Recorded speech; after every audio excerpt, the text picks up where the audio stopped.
Ladies and gentlemen, thank you for standing by. We will now start with the Grenke AG conference call. Throughout today's recorded call, all participants will be on a listen-only mode.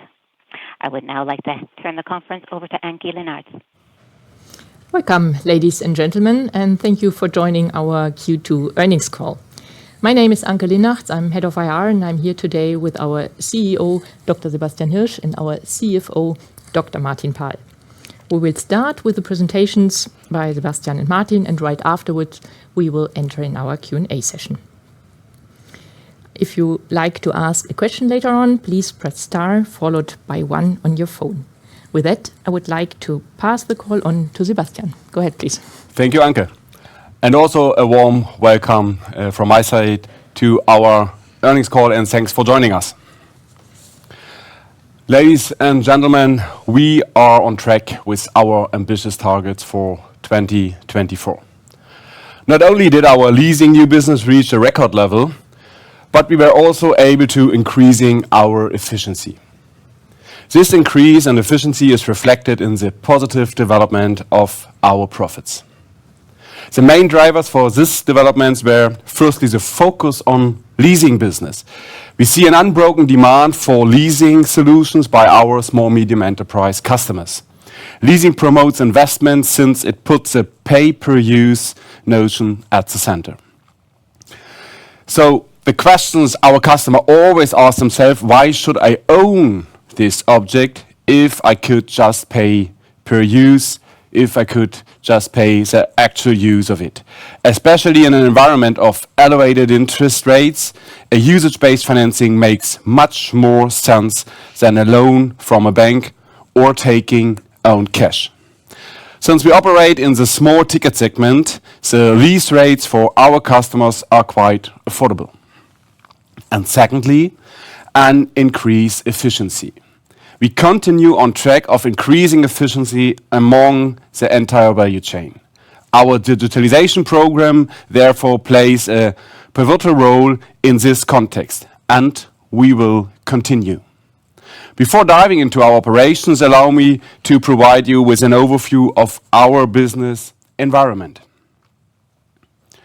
Ladies and gentlemen, on the one hand, we currently seeing a decline in inflationary pressure. This provides a more stable environment for cost management and pricing strategies, not only for our customers, but also for us. The overall moderate economic growth and especially the continuing willingness to invest promotes a solid foundation for our operations in key markets on the other hand. Yet we keep a close eye on macroeconomic developments and vigorous in our risk provisioning, since we see a slight increase in insolvencies among small-medium enterprises that year.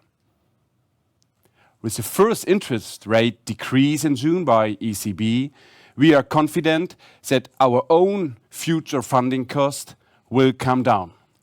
We were already able to see the positive effects when issuing our second benchmark bond in June this year. Martin will give us more details later on. At the same time, as I mentioned before, there is a steady investment need for small-medium enterprises in the whole sector.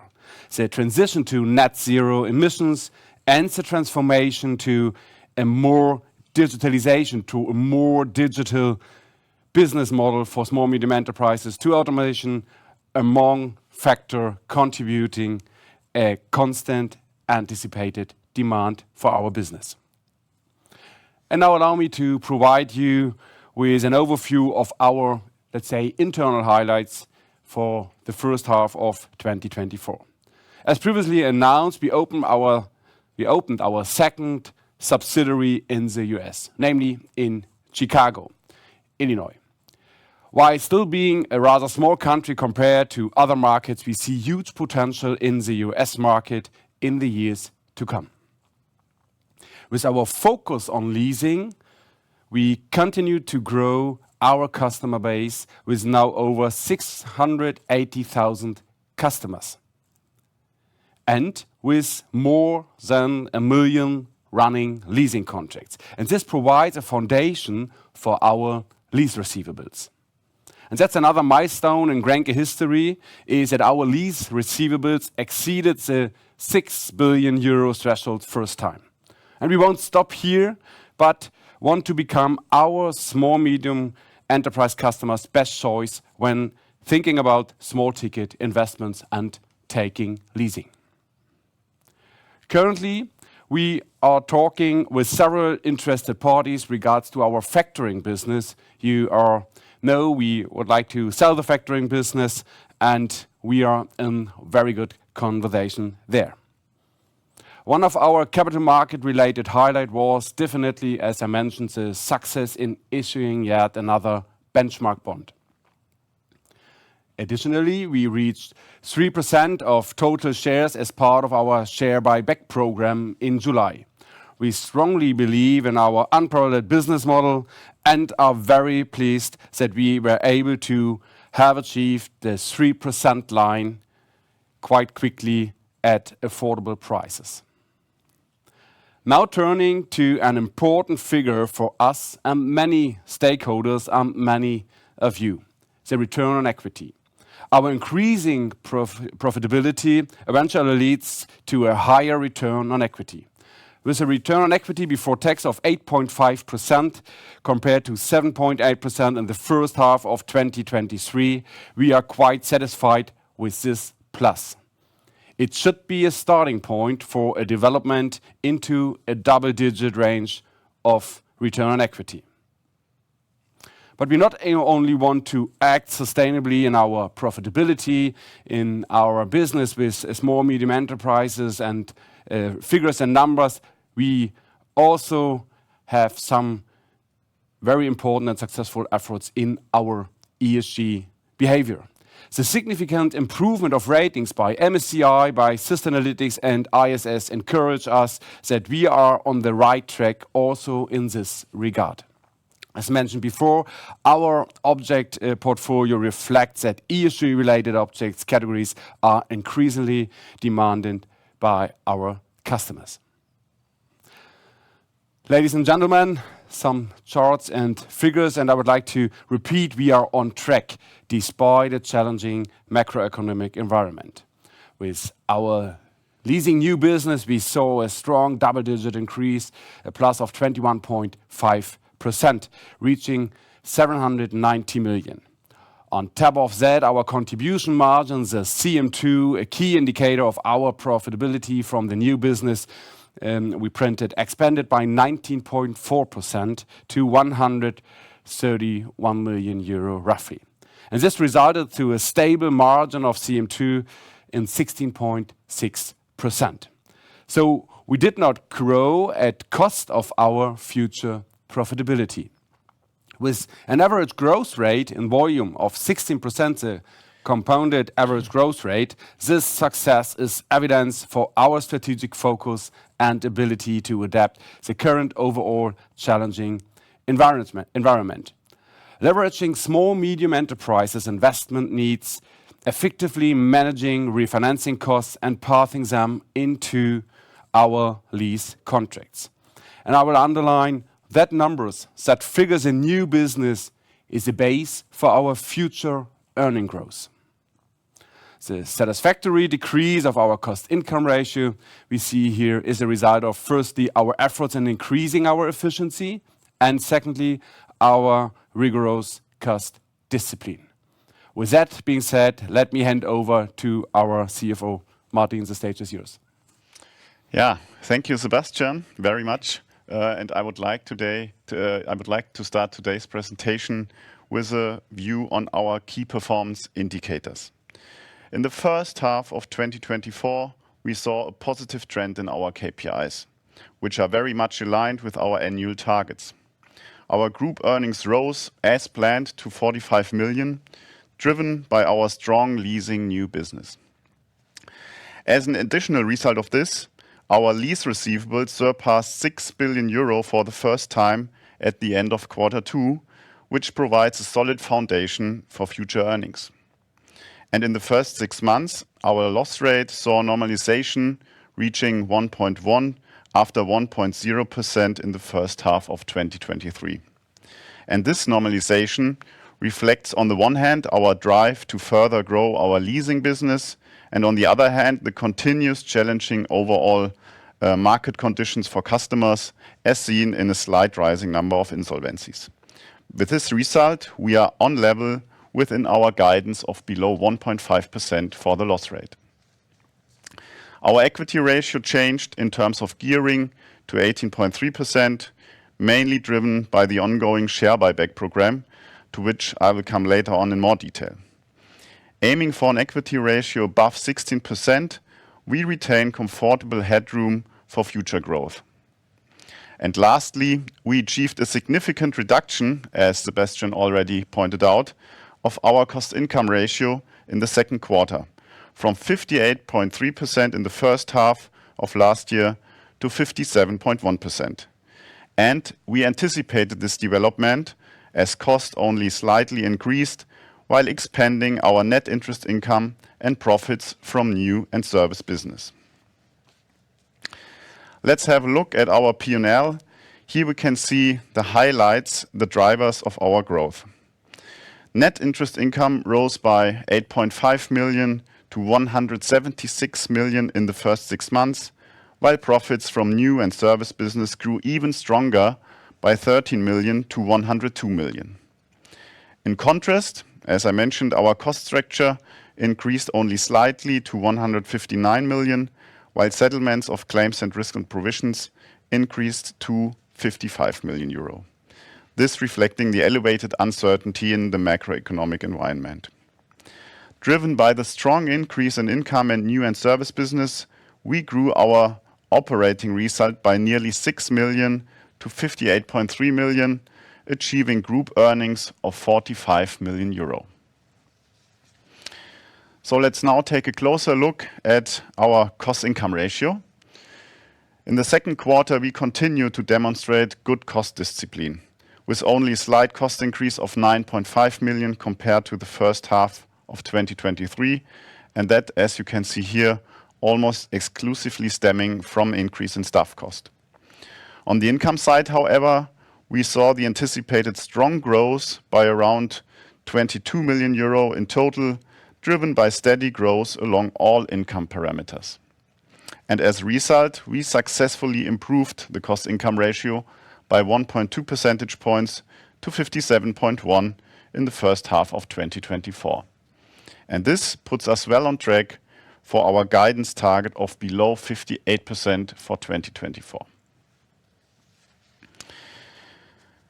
Our cash flow statement reflects the continuous growth of our lease portfolio, resulting in a steady payment stream from our lessees of 1.3 billion in the first half of this year.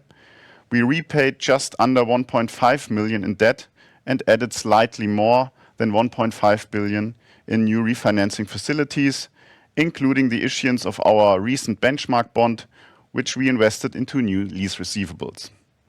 And with 565 million in cash and cash equivalents at the end of the first half of 2024, we retain a strong financial position for further growth.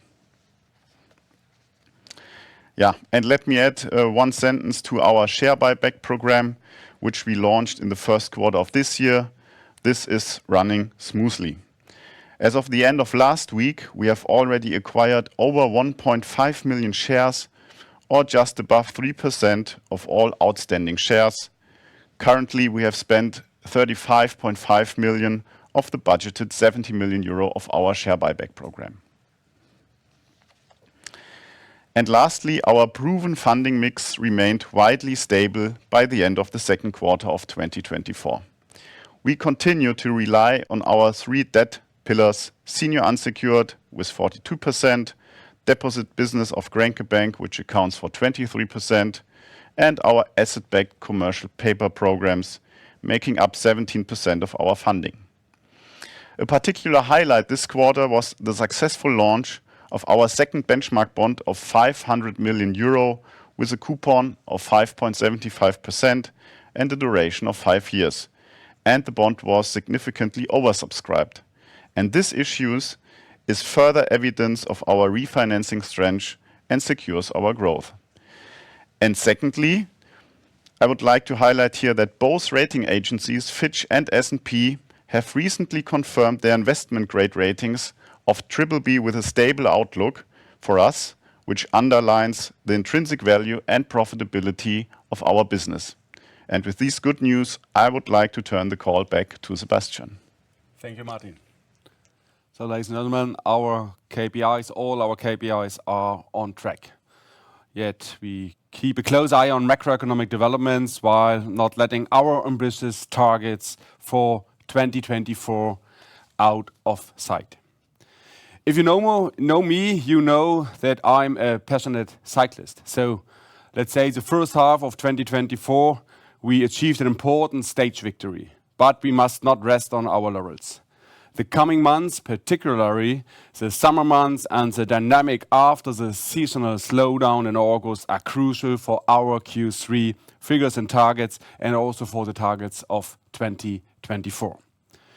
One thing I would like to keep in mind is seasonality in our leasing new business. May you know that the leasing new business volume in Q2 and Q4 is usually the strongest in a year, so that are the strongest quarters over a whole financial year, and it would also be the case for that year. On this slide, you can see the steady growth of our lease receivables in the bars, which stems from the leasing new business development over the last 2.5 years on average.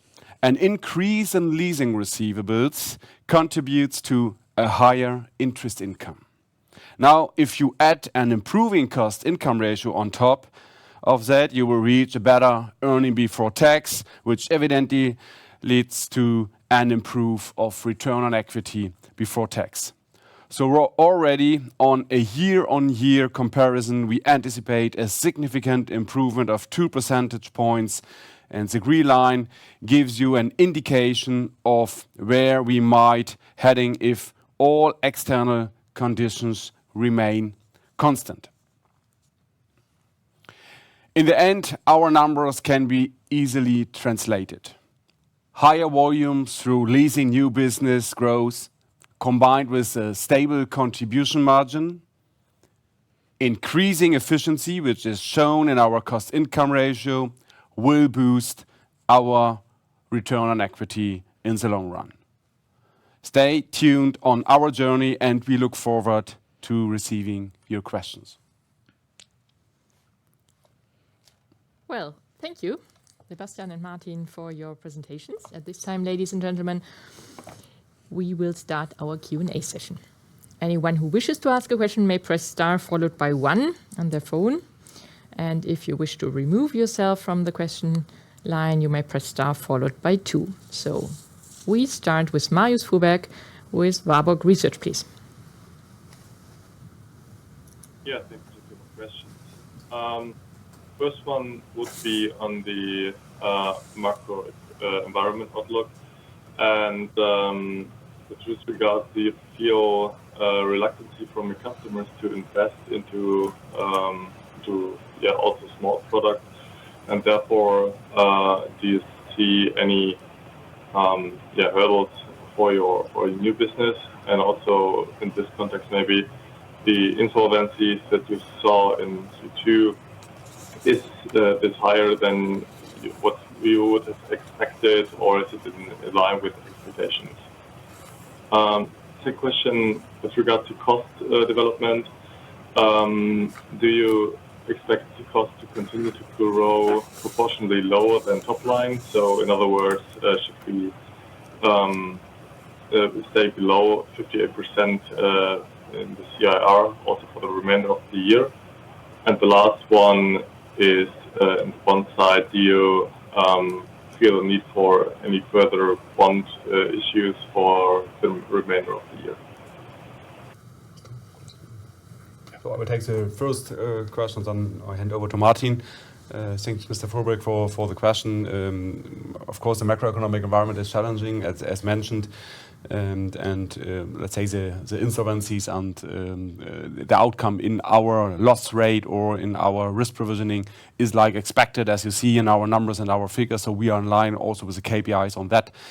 So it's on a level in terms of euro as expected.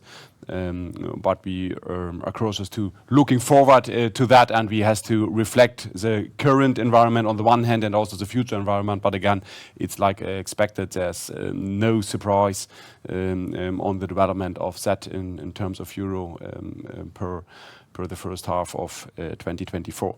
And in terms of new business, it's also part of our way of making new business, and we see a huge demand, a need to invest in small tickets in the several objects I mentioned.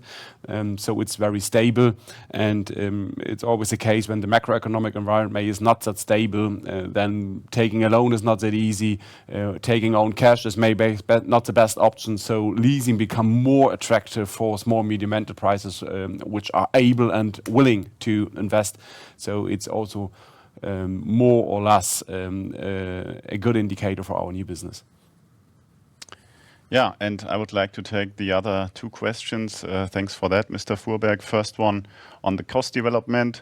Yes, we expect towards or in the rest of the year still increasing costs, especially on the staff cost side, as I already highlighted in today's presentation.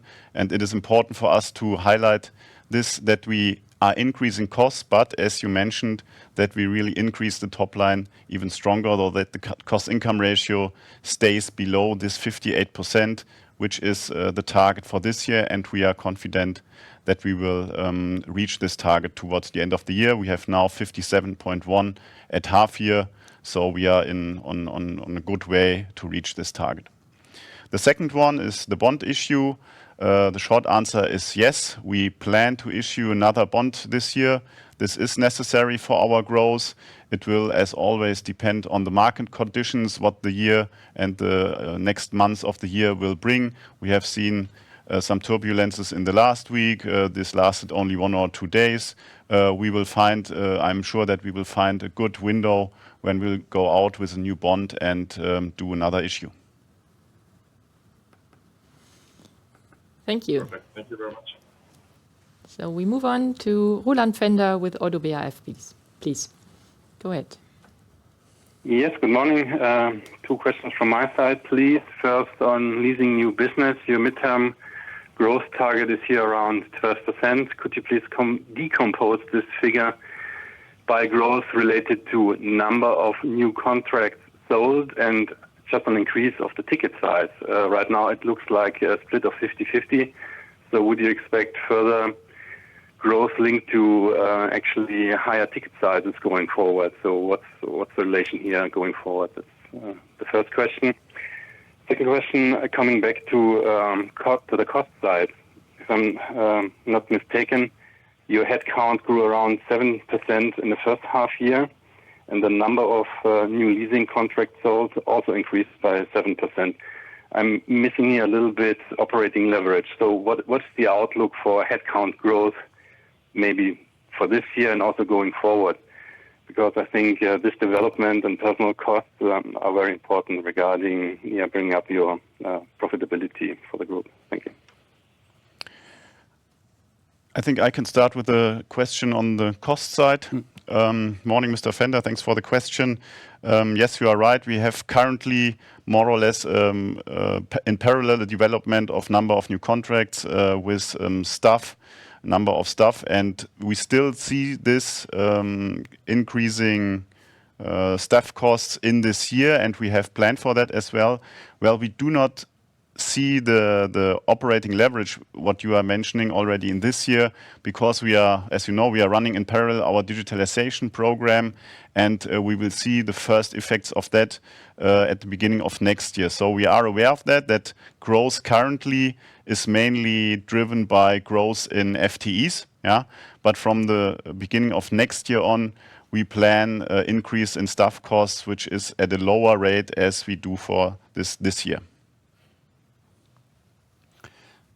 Yes, thank you, Mr. Fender, and thanks, Martin, for the first answer in terms of new business.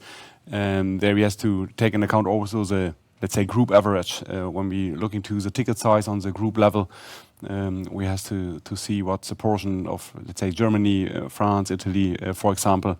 And we had a strong growth in the last quarter in countries where we have no e-bike business today in place, and the e-bike tickets are a bit smaller than our average ticket size, and that's why the average came a bit up. The plan is not to go in bigger tickets, but as we mentioned on our annual meeting, the definition of small tickets is more 50,000 euro or smaller than 50,000. In former times we said it's smaller than 25,000 euro because we see more investment in that area, especially robotics, for example. So it's 20 to 30,000 euro and a very good investment for us. But from the overall strategy, we see that the average ticket size should be a bit smaller than 10,000 euro as it was in the past, and I think we are very close to the number of 2019. There we had also a bit more than 9,000 euro average ticket size, so it's very stable on the long-term run. So you would assume this 12% growth outlook is more linked to number of new contracts sold in terms of growth. The 12% growth outlook is linked to number of new contracts, but also to volume. When you see, let's say, a stable average ticket size, maybe we can see some deviations there from quarter to quarter, and the 12% growth outlook is a long-term average outlook per year, and that's our, let's say, long-term target to grow 12% in volume and in number of contracts. Just a last follow-up. Could you provide us maybe headcount growth estimates for the next midterm years, so to say? Is it coming down from the 7% we have right now, or what do you expect, or will that be held constant? Yeah, I mean, we are internally planning more on staff costs and a little bit less on headcount. And this year we plan for still double-digit growth in staff costs, but this will come down next year below 10%. Okay, thank you. Okay, then we move on to Johannes Thurmann from HSBC, please. Morning, everybody. Some questions from my side as well. First of all, we saw a big uptick in the new business and service margins in the second quarter of this year versus Q1. Can you elaborate a bit on that? Because there's always some volatility between the quarters, but the uplift of 30 bips or so, or more than 30 bips, is quite dramatic. Normally we talk about some basis points.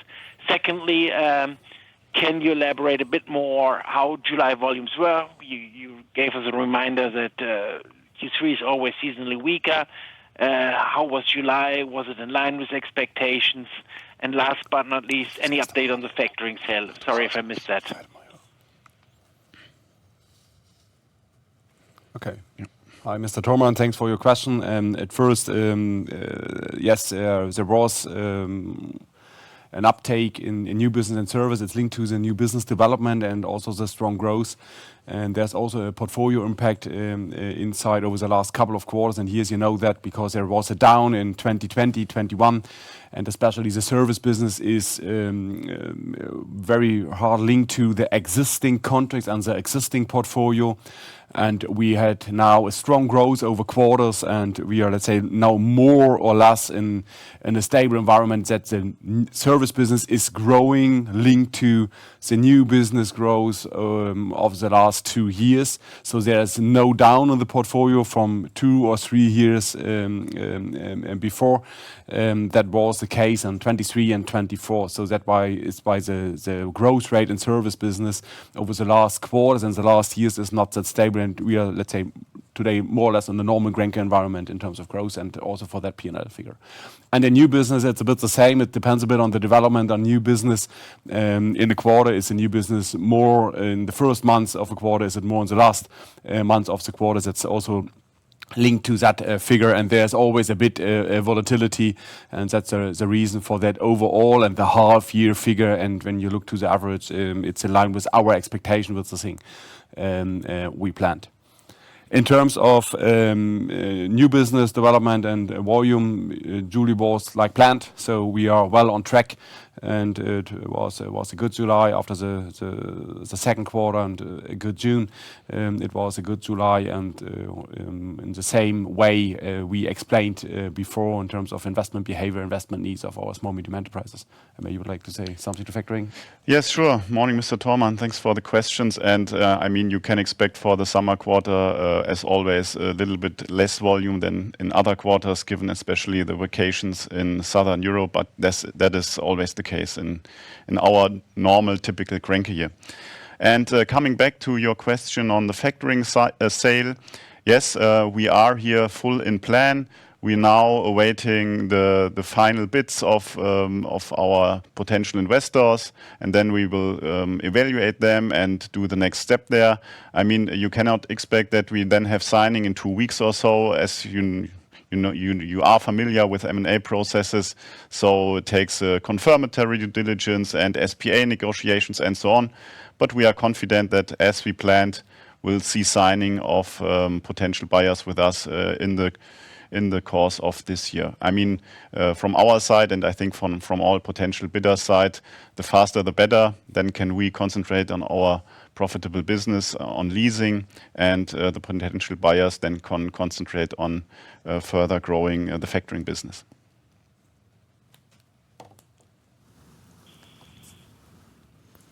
Okay, so Simon Keller from Hauck Aufhäuser, please. Taking my question. I have two. First, I'm looking at the loss rate. What do you expect to see in Q3? And could you specify any noticeable regional differences? And in the loss rate as well. And secondly, how is the digitalization program developing? Are both progress and costs in line with your expectations in H1? Thank you. Okay, morning, Mr. Keller. Let me start with your first question on the loss rate. Actually, we plan for a loss rate of below 1.5% for the whole year of 2024. So there's no special planning on a quarter-by-quarter basis, because this is always a look on the whole portfolio when it comes to the loss rate. So planning on quarters is not that easy. So we have always the full year in mind when talking about loss rates. But as I said, we are confident to reach below 1.5% this year. In our portfolio of over 30 countries, we always see regional differences there. There are a handful of countries maybe where we see slight increases in the insolvencies, and we have taken measures to handle that. And our portfolio effect helps here in some instance to really diversify. But yeah, we see a slight increase in losses, and this is covered by our risk provisioning. And I would like to start with the digitalization program in terms of costs. The short answer is yes, we are on plan there.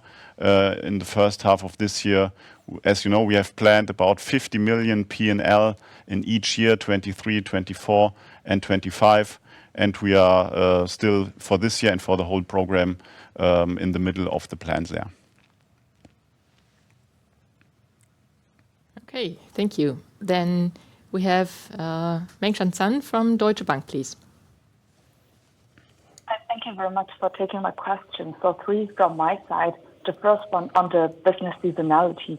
So thank you very much for giving us a little bit more information on the following or the July numbers. So just help me to understand the quarterly development a little bit better, because if I look at 2023, we see there has been quite a strong variance in terms of growth rate. So Q3 2023 growth rate was quite weak, and Q4 is strong again. Are we going to see the similar development for this year as well?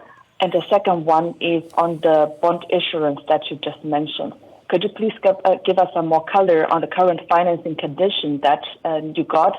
So compared to the last bond issuance probably, and what does that mean for the net interest income margin development for the next quarter and also for next year? And the last question is on the guidance. So if you take the Q2 run rates, we are probably going to land at the end or at the lower end of the full year guidance. So what do you need to do, or what needs to happen for you to reach the midpoint or the upper end of the guidance? Thank you very much. Thanks, Ms. Sun, for the question. I would like to start with the quarterly development. On the one hand, yes, you can look on growth rates. On the other hand, it's maybe a bit easier to take the guidance, maybe the midpoint, and to look to the first quarter, second quarter, and then project that to Q3 and Q4. Normally, it's as I mentioned before, Q2 is stronger than a bit stronger than Q1 and stronger than Q3, and with let's say sales run per end of the year, the Q4 quarter is the strongest in the year. And growth rates quarter by quarter, so comparing Q2 to Q2, there you has always to take care of bank holidays, especially Q2 and Q1, the Easter holidays. It is very important to take care of that. Normally in Q3 there's no bank holiday on the calendar, so it's free from bank holidays, and Q3 is more reflected by the summer break in South Europe. And as more business you make in South Europe, as more important the summer break is. So when your portion of Italy, France and Spain is higher than maybe the year before, then the summer break impact in the whole portfolio and on the group level is a bit bigger. And Q4, last but not least, it's always the strongest quarter in a normal year when you're going to grow. And it's because of the year's end rally at grenke, of course, but also in all the small medium enterprises. They are going to invest per end of the year, taking some budgets or something like that. So it's a quite normal environment, and that's it's like a bit a small wave. So Q1 it depends on the development of Q4 in the year before. Then Q3 it depends a bit on the Easter holidays. Then it come down in Q3 for summer. And then there's an acceleration of that. In a normal grenke year, the second half of a year is a bit higher than the first half of a year, but just a bit. It's not a huge higher portion, because Q1 and Q2 are bigger than the Q3. So that's a bit explained, but you can see that also in the empiric data we provide you, or we can also provide you. Martin will say something to the bond issuing, and I would like to say something in terms of guidance. Let's say first, what should happen to reach our guidance is to being on track and staying on track in new business development, to being and staying on track in efficiency and costs. We are well on track on that, and also having, let's say, a more or less stable environment in terms of loss rate and taking care for risk provisioning. And there we have to take two things in mind. On the one hand, the risk provisioning or the bad debt accounting for real bad debts for the unperforming loans on the one hand. But on the other hand, also the expected loss accounting for all running and performing contracts. So it depends on the macroeconomic outlook per end of that year and what's happening and what's going on. So let's say if last Monday would be the 31st of December, and to making then a risk model looking forward for expected loss, it's made different than 4 weeks ago. And that's always the case, since we have to deal with IFRS 9, but you are aware of that. So the macroeconomic outlook is an important parameter, and as long as our portfolio is growing, new business is growing with each basis points of growth, the expected loss for the new contract is bigger than in the quarters or years before, because of the volume impact. And to reaching, let's say, the midterm of the guidance, we have to fulfill our volume targets, our cost-income ratio targets, and as I mentioned before, not only the growth of the past quarters, the growth of the next 2 quarters, and also the development in loss and risk provisioning. And of course, the interest rate environment should be more or less stable as we see that today, but I think the new bond we would like to go is not that important for the financial year 2024, isn't it, Martin? That's right, Sebastian, and good morning, Mr. Sun. Thanks for this question. The current benchmark bond that we issued had a coupon rate of just below 6% compared to the green bond last September of 8%, so already 200 basis points cheaper. We will see what the interest rate environment will bring towards the year. There might be some speculations whether interest rates will go down further, but that's not the decisive point for us. The absolute interest level is not so much a point for us because we are able to pass on the interest rates, be it high or low, to our customers. That's the decisive question. And I think we have shown over the last 1.5 to 2 years that we were able to do that. So it's more than the relative interest rates in terms of a margin from a P&L perspective, how to hand them on to our customers. If you're just talking about the absolute levels, I mean, we have seen compared to our issue of the last benchmark bond in May, that our own credit spread has tightened a little bit, which is good in terms of absolute interest expenses. But as I said, it's decisive that we pass on the interest rates to our customers. Thank you very much. That's very clear. And congratulations on a good Q2 result again. Thanks. Thank you. Yeah, so we have a follow-up question from Roland Fender, please, from Oddo BHF. Yes, thank you. Just coming back to the loss rates, below 1.5% guidance for this year. Do you expect for this year or maybe the next year some releases from risk provisioning, maybe linked to former COVID years? Or do you have any management overlays in place you could use, or how could we see this? Thank you. Compared to the last year or the last years, yeah, there were some, let's say, management overlays or management adjustment. And of course, you can use it. We saw over the first half of that year that some of that overlays or to go for accounting of some of that overlays was right because of the development. So it was not just an overlay, it was just a right adjustment in terms of expectations and macroeconomic development. And how we will deal with that per end of that year, it depends on the macroeconomic environment, as I mentioned that before. And it's always our risk provisioning is careful, and we taking in account our performance or the performance we see from the payment behavior, from the bad debt development of our customers and clients across the landscape on the one hand, and we have to take into account the macroeconomic outlook and development. And as I mentioned before, the macroeconomic outlook is very important for the expected loss level of the running and the performing leasing portfolio. And as long as we are growing, it's much more important than, let's say, the bad debt and development from a portfolio which is maybe 2 years old. Okay, thank you. Okay, so in case you like to ask a question, just to remind you, it's press star followed by 1.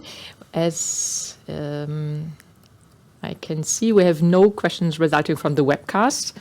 So I'm waiting, I'm looking at you, I'm looking at you. But I guess that's all for today. So ladies and gentlemen, thank you very much for joining us. If questions spring to your mind right after the call, please don't hesitate to give us a call or drop us a line. On October 2nd, we are going to release our new leasing business figures for the third quarter already. And of course, it was our pleasure to have you. Take care and goodbye and have a nice day. You may disconnect now. Goodbye from Baden-Baden. Bye-bye. Thanks. Bye-bye.